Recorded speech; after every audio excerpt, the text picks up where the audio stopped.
I understand. In order for me to become black, I have to work hard at it. And I'm willing to do the time. Yeah. I took the first opportunity I could. Bought myself a plane ticket from South Africa, and I said, I'm going out to America. I'm going there, and I'm going to be black. And I got on that plane. It was an 18-hour flight, 18 hours of non-stop flying. And I sat there in my chair, and I spent every moment practicing being black, just practicing. I was like, I'm not going to mess up this black opportunity. I just sat there, just working through everything. I was watching every black movie and TV show, just going through it. Yeah. You know what I mean? Yeah. King Kong ain't got shit on me. Yeah. What you talking about, Willis? I was grinding it. You laugh, but 18 hours of flying, and I landed in JFK, and I was fluent in my black American. For shizzle my nizzle. I was walking around. I was so black, I was even laughing black. I was like, ha, ha, ha. Yeah. My man. Ha, ha. Should have seen me. It was like, oh, this you? That has to be the personification of cool, in my opinion. There's nothing cooler. Black Americans are so cool. They can make you feel good about yourself just by asking if you are you. You don't believe me? Get a black American man to come up to you and just be like, hey, yo, this you? Nah, this you? And you'll be like, I think it is.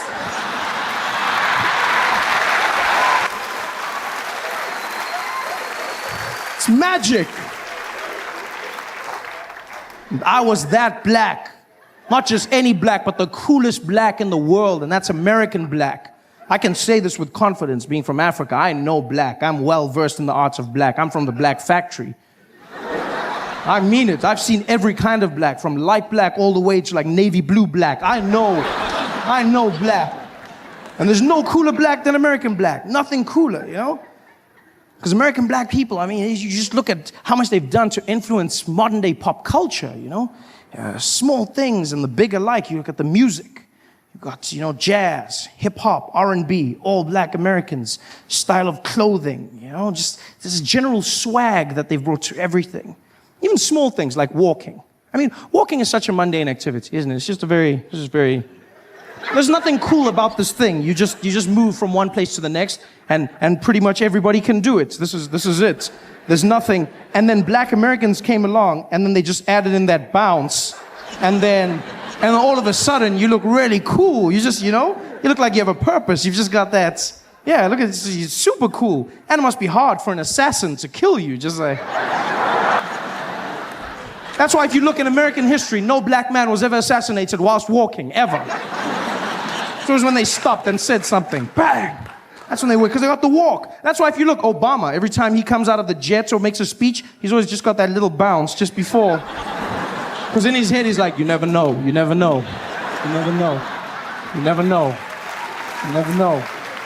Got the walk.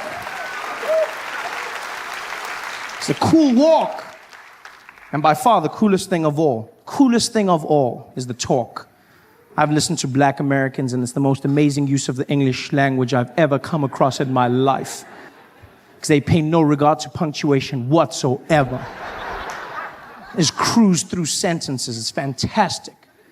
First time I had a conversation with a black American man was in Baltimore, Maryland. This guy walked up to me after the show. He didn't even walk. He just floated in. Just came up to me and was like, hey, yo, B, hey, yo, let me holler at you for a minute, man. Let me holler at you. I said, okay.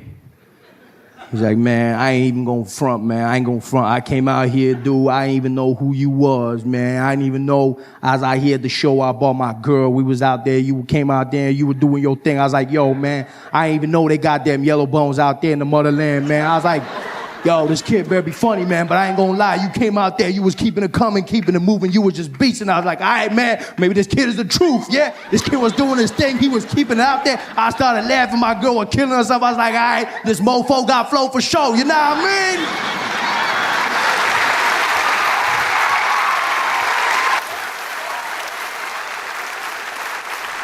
And I was like, no, I don't. But I love it.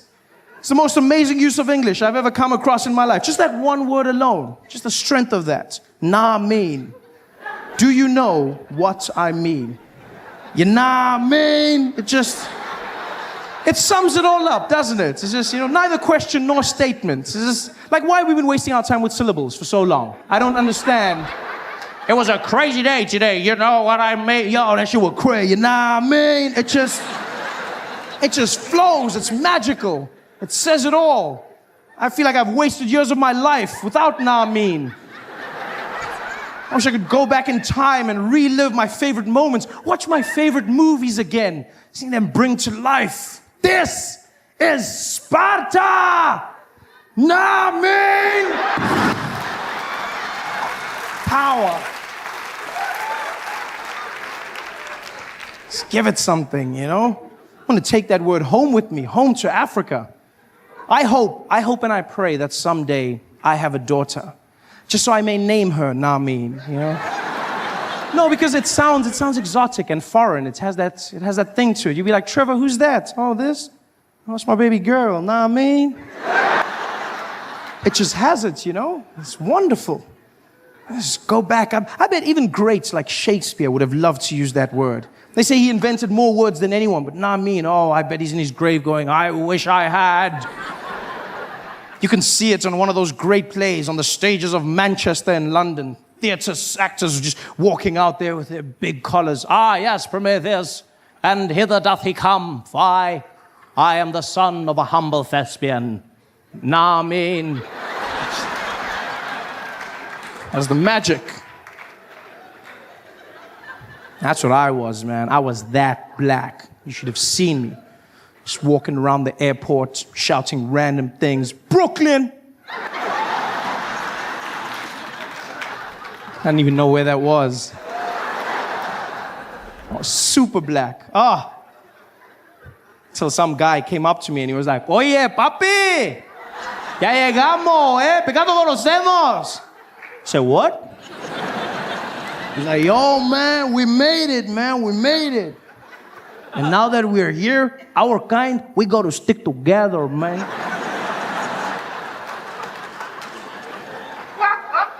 Our kind. 18 hours of flying and I still wasn't black. I was Puerto Rican.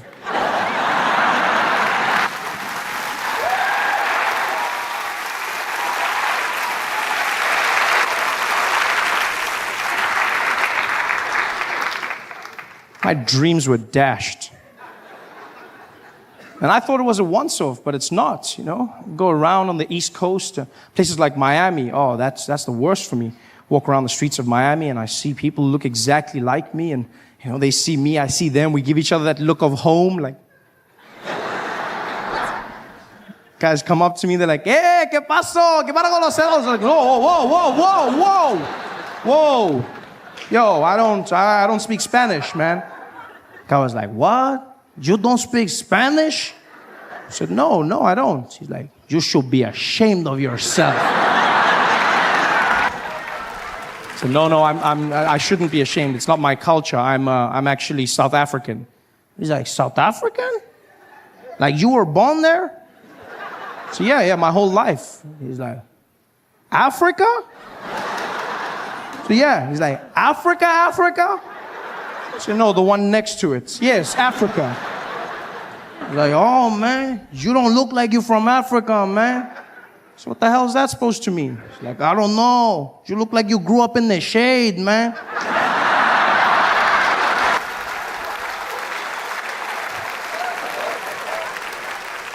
Asshole. Because that's what people expect, isn't it? Yeah, that's what everyone expects. When they hear Africa, that's all they think. Those are the images they see. Say, this next comedian is from Africa. And people think a guy in leopard skin will come running on the stage.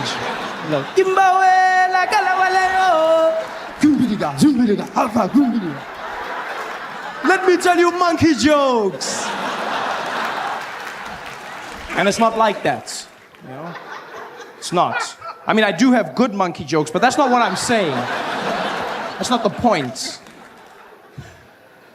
Everyone has these images of Africa, and it's not your fault as Americans. I understand that as Americans, like, you don't know much about South Africa. I've realized this in my time here. You don't know much about Africa as a whole, which is, you guys don't know much about anything, but that's not your fault. It's just you guys are so big and America-centric, and you don't get outside images. You don't see anything. In fact, in my time in America, the only thing I've seen of Africa is always those ads. Have you seen those commercials? Those UNICEF ads have you seen those? They're asking you for the money. I hate those ads. They don't even warn you that those things are coming on TV.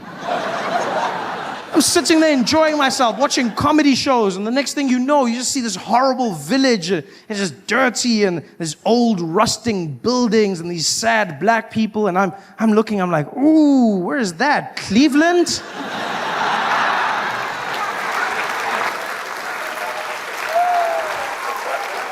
And then a thing comes up, and it's like, Africa. I'm like, really? Where?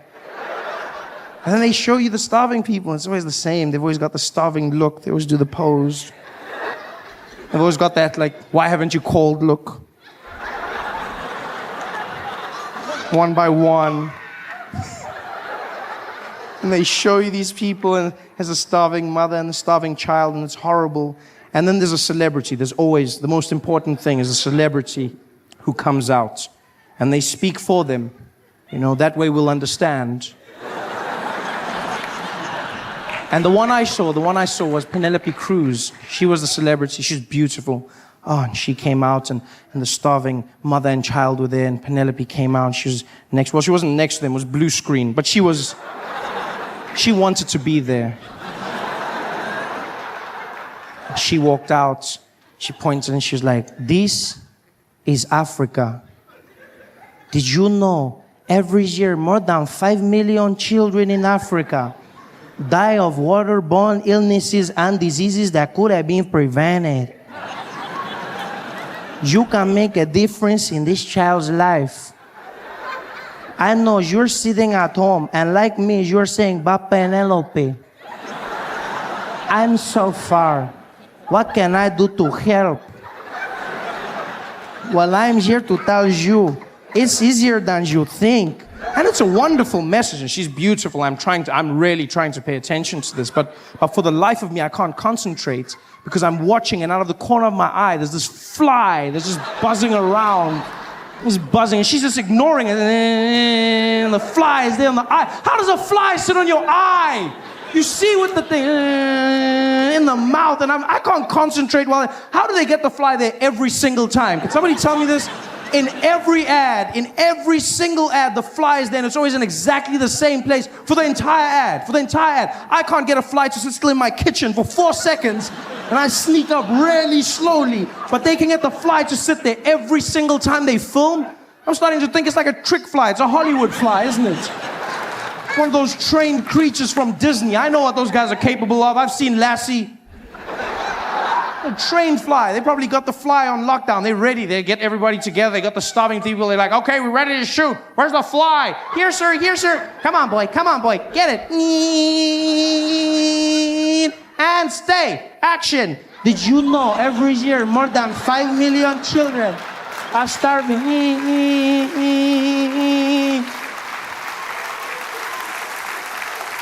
Horrible. Hate those ads. Hate the people who make those ads. I mean, there's people starving everywhere in the world. But you can give them a bit of dignity. And I hate the people in those ads as well, because they make Africans look bad. Yeah. And I can say that. You go, oh, but don't hate them, they're starving. No, you know what? I don't care. I really don't. Because people starving everywhere. And I grew up in a black family in Africa. And no matter how poor or hungry we were, we could still do this.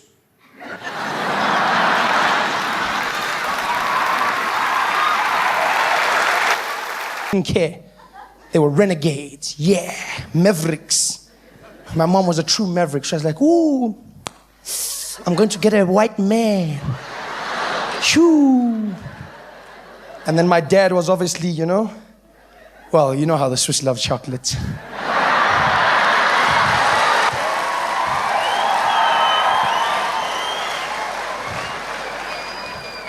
So, they got together, they did the deed. My mom gave birth to me, but then I couldn't live with the family as a parental unit together. Had to go back to the townships with my mom. She couldn't say that the father of her child was in fact a white man, because obviously, you know, in the townships there were the bimpies. The snitches, hated them. So, you know, so she had to lie on my birth certificate. She just didn't put her father, you know, which wasn't strange. It wasn't strange. She just didn't have a father. Yeah.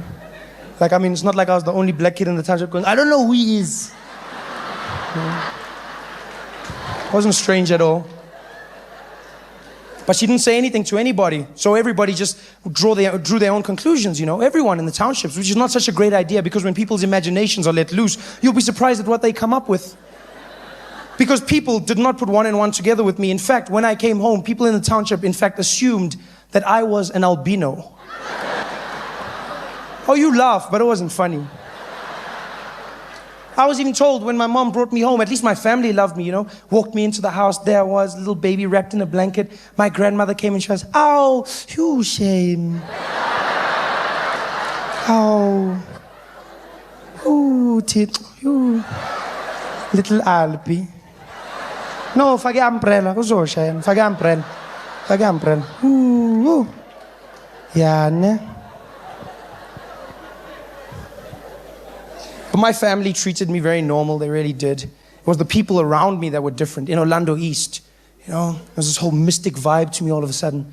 People started speaking. Most people got over it. People that were really interested in me, though, were the other albinos. Yeah, because they keep like a log of everyone that comes in. Boss, 2 more. Okay. Because generally in the township, there's only like 1 albino for every phase, you know? Oh, lo, I say phase 2. Yeah, nyamaz.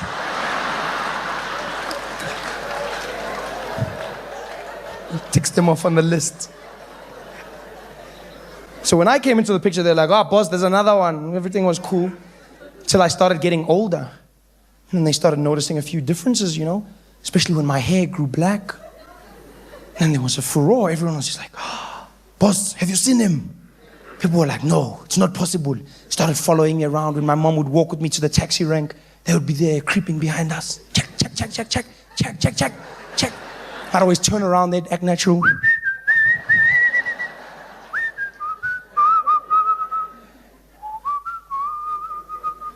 Well, as natural as you can act, 4 albinos standing together.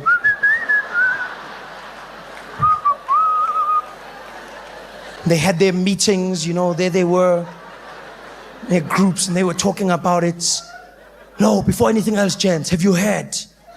Have you heard? There's one of us, but he's different. What do you mean? He's different. He's got a skin light, just like us, but his head grows black. And he has no problems with the sun. He can walk anytime he pleases. Anytime. He's the one. The daywalker.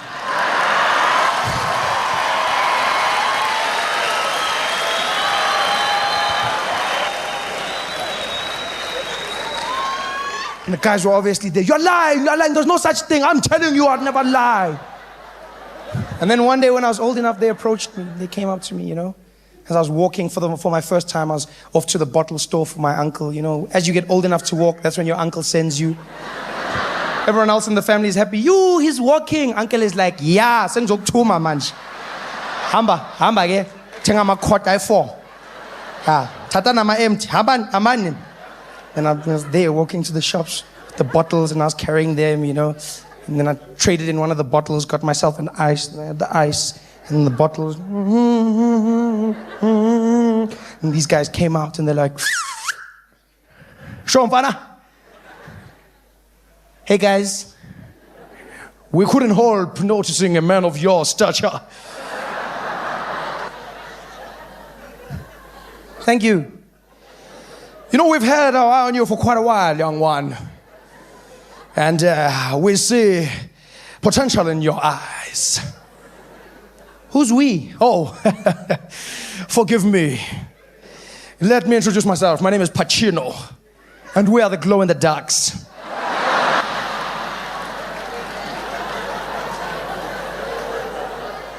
And I'm going to tell you now, boy, I see a bright future in you. We were wondering if you would be interested in joining our small little conglomerate. You know, we just got together and exchange ideas. It really is a melting pot of ideas and exchanges, really. That's why we call it an idea exchange. The pot, we don't know where that came from. But we use it nonetheless. So what do you say? You want to be friends? That's what we say, yes. I want to be friends. Great! That's wonderful news. You hear that, boys? He's going to be one of us. I can see it now, young one, in a few years' time, moving up the ranks within our organization until ending up at the upper echelon of management. Well, count me in. And I joined the crew, and I was one of them. Had my sporty, my not guilty outfit. We used to walk around together. It was cool. The only thing that bugged me was the hours. They always like rolled in, just like weird hours, you know. Always had to meet before dawn, you know. Never hung out at midday. Ooh, no. No, you know, hang out at dusk, sun's going down, there they are outside the house. Oh, that's me, and I'd come outside, and then we'd go hang out under the big willow tree. It was cool. If we were hanging out in the day, that's the best place to be because there's so much shade, and we'd chill there. And I mean, I changed a lot of things for the guys because they used to play cricket a lot. Cricket was a great sport, you know. Only problem is if somebody hit a 4 or 6 and the game was over, just, who's gonna fetch it now? I won. Kawatil, Papa, Ngilile block.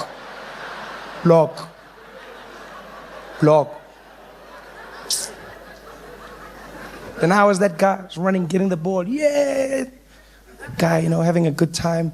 Did all the things that you could do where you didn't look strange, you know, if you were like wearing a hat. So we played all those kinds of games. One of our favorites was Cowboys and Robbers. Ooh, that was great. Who were those guys? Yeah. Wandering around, you know, playing the games. I was always the steering. Which was the starring, in case you're wondering. So I was the steering there. I'd always play Clint Eastwood. My favorite line of dialogue. Choo-wee-wee-oo. Womp, womp, womp. Choo-wee-wee-oo. Womp, womp, womp. Even had the accents going. Didn't know what I was saying, though. How you ain't showing them going on, man? And I couldn't help noticing, you understand, in my town. Town ain't big enough on the both nose. And it was so cool because half of our friends were Xhosa, you know, so they made great sound effects, especially for the horses. Really.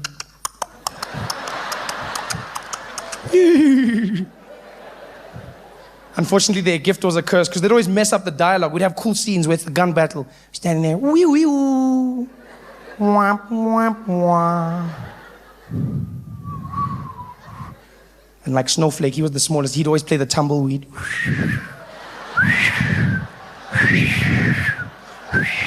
Oh, yeah, shy and bad. Wee wee woo. And I'd shoot Pacino.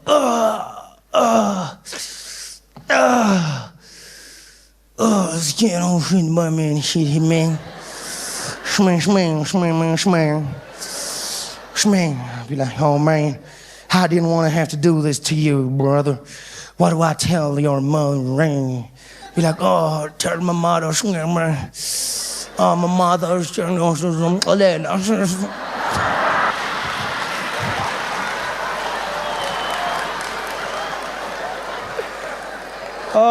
man, it was so much fun. And then I'll never forget the year that it came, 1990, the end of apartheid. F.W. de Klerk came out and he was like, no more. Very bad, sorry. See you on Tuesday. Everyone in the streets lost their minds. People were cheering, yeah! My family was no different. They had a huge party for me. My mom put up a banner in our small little kitchen there. Trevor's coming out party. Everyone was having great. There was cake, there was juice for all. My uncle came in, drunk out of his mind. Just refused to wear shirts, walking in topless. There he was. What's happening here? Hey, what's happening? I was like, Uncle Velile, it's my coming out party. And he was like, yeah? You were gay? I said, no, Malume, I was an albino. And he's like, you were a gay albino? Yo, you strong, huh? No, man, I'm colored now. I wasn't, leave it. We had the cake and we had a good time together. And then after that, I couldn't wait to get to my friends to tell them the good news. And I was like, bye-bye, mama, bye-bye, Gogo. And I took everything and I ran out the house and I was skipping, yeah. And as I walked out the gate, my family walked out behind me and they were singing behind me. Twang, twang, twang, libo, libo, nen. Wana utwana lili kalati. Shine, shine. And I skipped down the road there. I was so happy, smiling at everyone. Yeah, yeah, Kalat, yeah, Kalat, yeah. I was that kid running down the street, you know, so cool. Ran there, my friends were under the willow tree as always, chilling around, just standing with the cricket bat. Pacino was.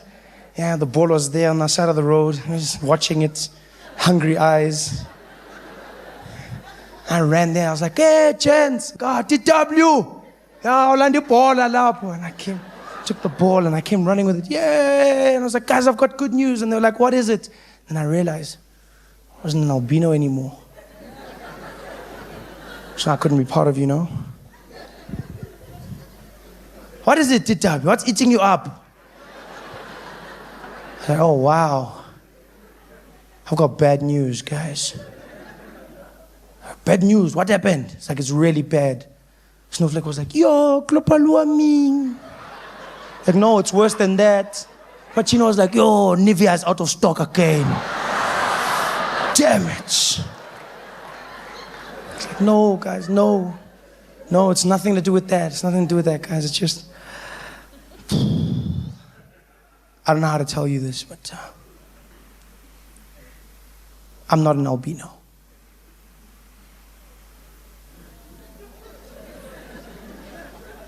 What did you say? I'm not an albino. They're like, we knew it.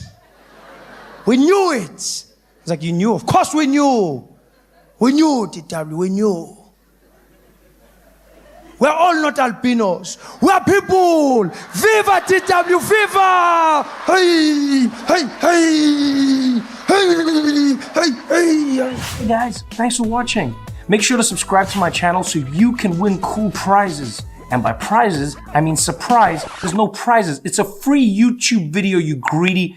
Just click the video, man. Why you want free things on free things? Do you guys have any questions? Any thoughts on Jon Stewart coming back to that's the greatest thing ever. Are you kidding me? That's like, it's like Jordan is, that's like one of the wild, I remember talking to friends about this. I was like, I wonder if John would ever, And it's like, yeah, but you know, John was, and he was like gone for so long. And I was like, will Jon Stewart come back? And then when they said it, I was like, of course. And in the election, you know what it's like? It's like, I love Marvel movies. Like, well, not the new ones, but like there was a bunch, no, when they were still like really good. You know what I mean? And this scene feels like, you know that moment where you don't know that a hero is going to jump into another movie? That's what it sort of feels like. It's sort of like Thor's hammer, you know, in that scene when they're all like fighting, what's his name again? Ring guy. Thanos, thank you. Yeah, Thanos. You know, and you know that scene where the hammer, that's what it felt like John coming back. And he's smart to do once a week. John and I always spoke about this. And like the hardest thing about doing The Daily Show is the fact that it's daily. It really is. It's the hardest thing about it. And John and I would always talk and we'd be like, man, if only there was a way you could just do like a day of the show. And then like now, I literally messaged him and then I was like, you son of a b****, you figured it out! You figured it out! God it! Godspeed, Jon Stewart! When I came to New York for the first time, he said to me, he's like, come hang out at the show with me. And so I went to hang out with him. And we had so much fun just bantering. I wasn't supposed to be on the show, by the way. We had so much fun bantering that John was like, come on the show. He's like, let's do something on the show. And I was like, oh, I don't know. And he's like, no, let's do something. We'll make it fun. And we did. We made it fun. We had a good time. And then I left. I went back to South Africa. Then I came back. Another time, he's like, let's do it again. And I was like, all right, let's do it again. We did it again. And then I left. I went back to South Africa. Then I came back. And he's like, let's do it again. And then we did it again. And I was like, oh, this is so much fun. And then he's like, okay, I'm leaving. He's like, I'm leaving. And then he's like, maybe you should do it. And I was like, what? I felt like Charlie and the Chocolate Factory. It was like the weirdest thing ever. I just came for a tour. I just wanted some of the Wonka bars. And then the next thing, I'm like managing the Oompa Loompas. I'm like, I don't know how this works. This is crazy. So we talked about it a lot, you know? Like I call him my Jewish Yoda. That's what like John is. Yeah, because he like guides me and he's like really smart and everything. And so we always talked about like, you know, how hard it is to do something like this. And as you get older, you want to spend more time with your family, et cetera, et cetera, et cetera. And then, and then when I heard this, I was like, yes. And the worst thing is I knew, but then you can't say to the people, you know, so now you're walking around like, mm-hmm. There's nothing worse than having a secret that's cool, but you can't say anything because it's still, and then, you know. So I was just like looking at people like, oh. And they're like, what? I'm like, oh, you don't even know. You don't even know. So you're originally from Austin. Okay. All right. So what would you suggest? What's your name, man? Laurel. Laurel. Pleasure to meet you, Laurel. So you're from Austin. Where in Austin are you from? I'm South South Austin. Austin. I like how you just do, I've never been to a place where people do that, by the way. Yeah, you guys just have like compass directions. So if I were in New York and I said to somebody in the audience, where are you from? They'd be like, oh, I'm from New Jersey, I'm from Long Island, I'm from Queens, I'm from Brooklyn, I'm from... Here, people are just like, South. I'm sorry, relative to where we are now, or... What do you mean? I'm from South. It's like, you know, we have names for places now. You don't have to have that old time mentality anymore. People act like they're still on horse and carriage. What part of town do you live in, partner? I live south. Literally, it's just like, and I've learned there's inflections to them. So people be like, south, they say it like that. And then like east, people draw it out. They'd be like, oh, you're in east? And then I'm like, I don't know what happens in east, but I don't think I like it. Okay, so what would you recommend, Laurel from South? What am I trying to do? Something interesting, something that I couldn't do anywhere else other than Austin. Something to see, something to experience. What would you recommend? Barton Springs. Okay. What is Barton Springs? It's a natural spring. Ooh, I like that. Yes, as opposed to unnatural springs. I wonder what that would be. Right? It's like a toxic waste dump. I don't know where the water comes from, but it's great. It really is. Plus, this third arm is handy for washing my back. So it's a natural spring. And do people still go into it? Yeah, you go in, clothed or unclothed? You wear a bathing suit. Okay, typically. So some people do not. I like the two of you. Like, I love this because you are telling me all the information and then you've got two people next to you and they're just doing hand signs. So I was like, clothed or unclothed? And he was like, and then I was like, do they do so? And then she was like,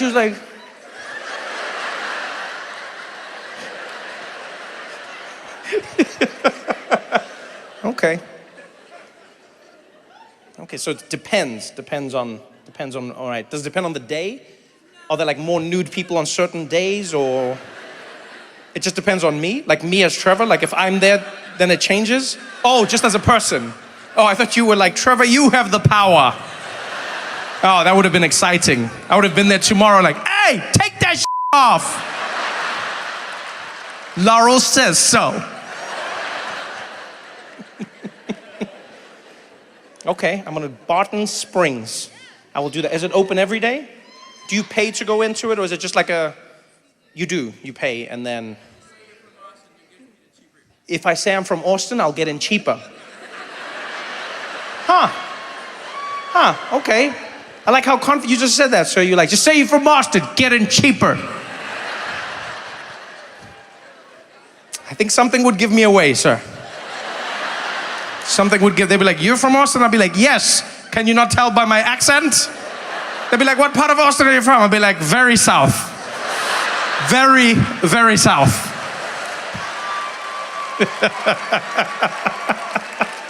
Oh, that's fun.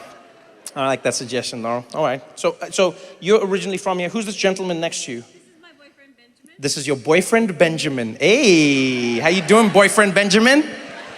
You doing good? Yeah. How long have you two been together?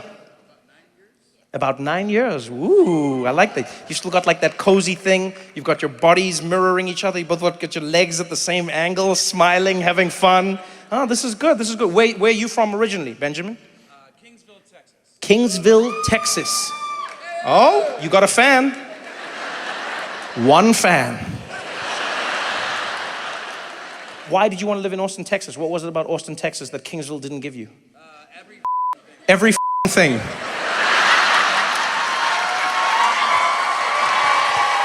The way he said that was amazing. He's like, everything. Trevor, they got everything out here. They got water, they got lights, they got electricity, they got cars. Okay, well, good for you. Good for you. Congratulations. When's your anniversary coming up? It's 9 years. When does it become 10? Wait, why are you choosing it? That was fascinating. I said, when does it come? You were both like, Like, when do we want it to be 10 years? Like, that was a weird...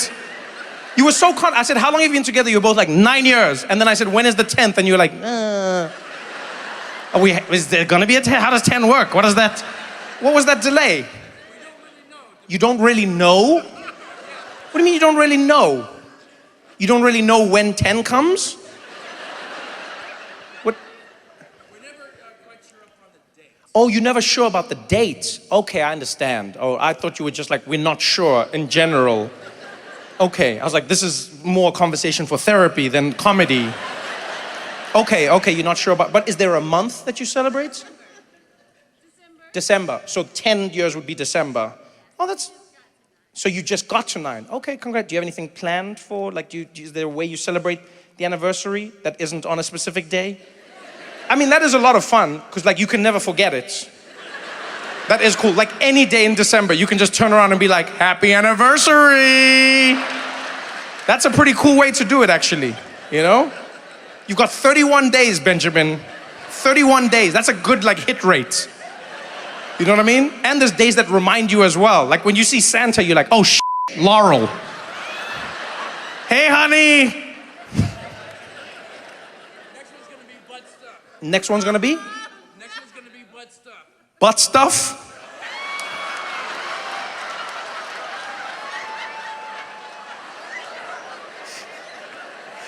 Oh man. I love how you said that with the biggest grin on your face. You were like, the next one's gonna be butt stuff.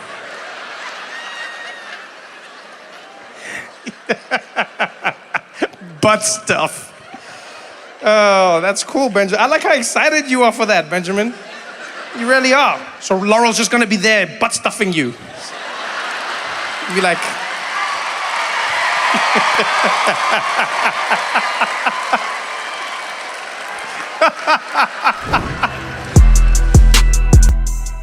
You guys love your sports out here. I've never seen more focus put on sports anywhere else in the world. Americans love their sports back to front.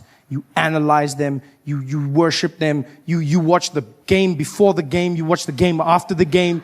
You talk about what might happen in the game, you talk about what's happening in the game, and then you talk about what happened in the game and what could have and might have but didn't happen in the game. It's just the craziest thing I've seen in my life. It's all about statistics. Have you seen sports in America? Non-stop. Guys just come out there. There's no time for smiles or anything. Just come out. And ladies and gentlemen, welcome to it. It's the 2012 Miami Heat up against the OKC. This is the greatest final we've been waiting for in the NBA Finals. LeBron James leading his team out here, averaging 30 points, double-double every single game, 10 points per game, just in assists alone. This man is just something else. 90% from the free throw line. He's just gone in. He's statistically gotten better. His team coming in with more. Chris Bosh coming in with more assists, really doing well in the last game. Just like, wow. Numbers, stats. You guys know everything, every stat. Well, I mean, he's got 4 out of 5, and I mean, if you look at that statistic alone, it looks like he should be getting forward. He should be, and then it's just crazy. You know everything, and then you switch over to like your business channels and your economy, and you're like, what's happening in the economy this year, Bob? Well, nobody knows. I mean, nobody knows. Yeah. We thought the housing market was coming up, but it wasn't. But hey, I mean, that's the economy. You never know, right? You never know. What about stocks? Well, I guess stocks, they're up and down. I don't really know. They're up and down. They could go anywhere. It's those are stocks. We don't know. But the sports, you know? You need to flip that around. Forget the statistics in the economy. Just relax in your sports. Have fun. That's the sports I watch, is relaxed, like soccer. I'm a huge fan of soccer, you know? Yeah. Oh, there's some fans here. I love soccer. It's chilled. You hear it in the commentators when a game is being played. There's no statistics at all. Game starts off, the whistle blows, and welcome, ladies and gentlemen, to this majestic match. It's Spain playing against Germany. Oh, and what a wonderful day it is. Look at the crowd, really excited. Oh, and the atmosphere is amazing, wonderful weather, and the guys are just like, oh yeah, John, you can feel it. The players look great. It's wonderful. What do you think's going to happen today, Martin? Oh, nobody knows. I can't even remember the last time I saw a game this good. Americans will remember. Americans will go back to the finest statistic. The last time a black man scored using his left hand, jumping over a mixed race, half Indian, was in 1967 when they're like, what? This is madness.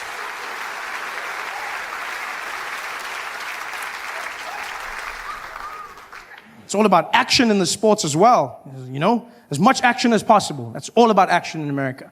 As so action-focused, you will take the ball away from the other team if they do not give you enough action. I've never seen that in my life. That's a horrible way to bring people up. You go to the other team, you go, hey, you guys, you take the ball. And you've got 24 seconds to get the ball in that net. 24 seconds! And if you don't do it, we're gonna give the ball to the other team. You hear me? We're gonna give the ball to the other team. Yeah, we know there's a lot of black guys. You try to get past them. That's up to you. Go! 24 seconds later, bah! You guys, you try. All about action, you know? Because America's different. It's different from the rest of the world. And you don't really know how different America is, though, until you get here. That's the one thing I will say. You know, you think you know. But then when you land in America, in your airports, that's when you know this place is different. Because American airports, unlike airports everywhere in the world, which have a certain level of joy and just all around happiness, American airports, they're like concentration camps. It's just, you know, it's just people walking barefoot in single file.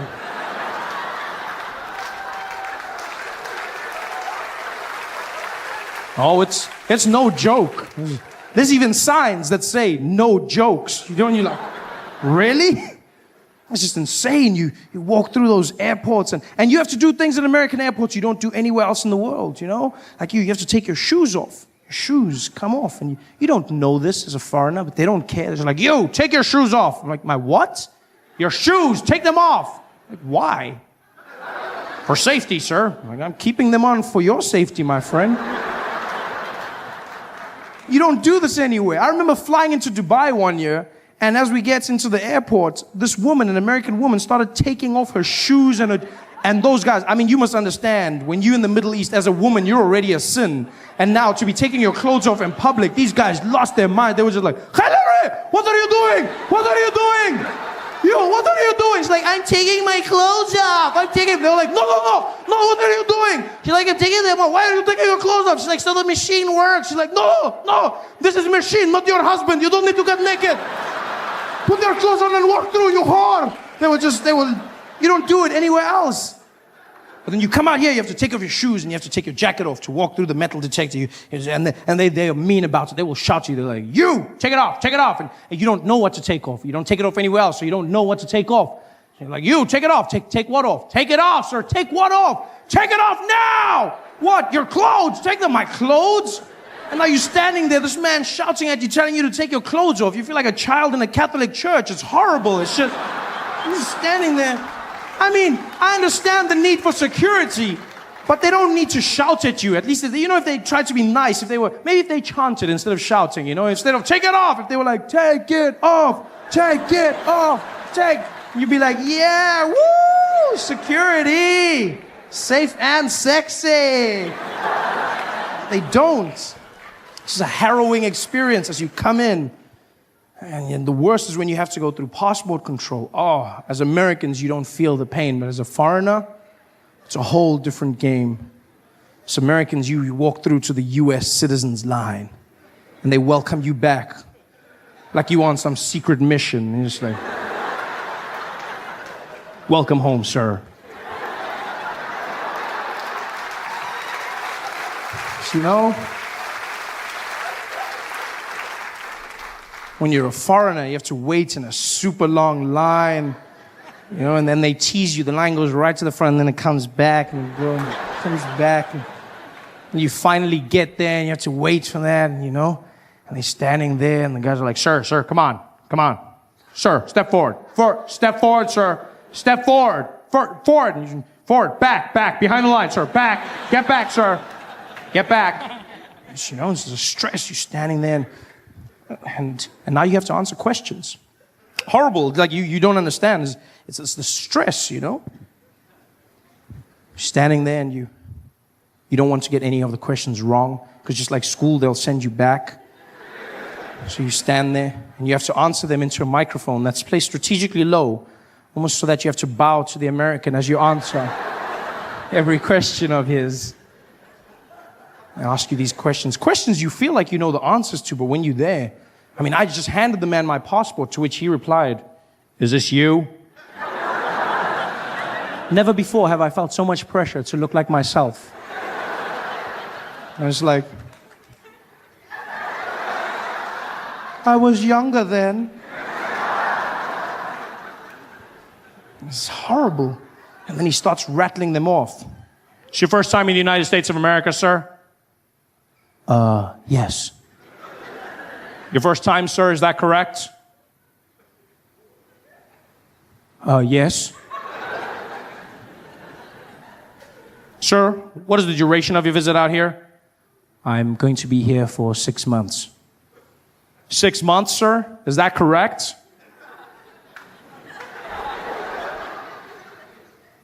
Yes.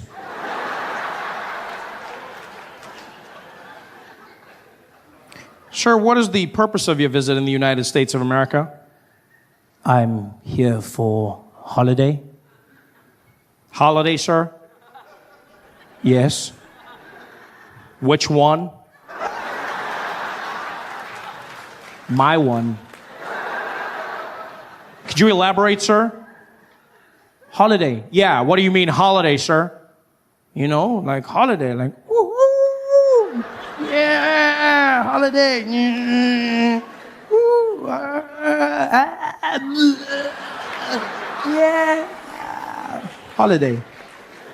You mean vacation, sir? Battery. Yes, of course. Hey there, thanks for watching.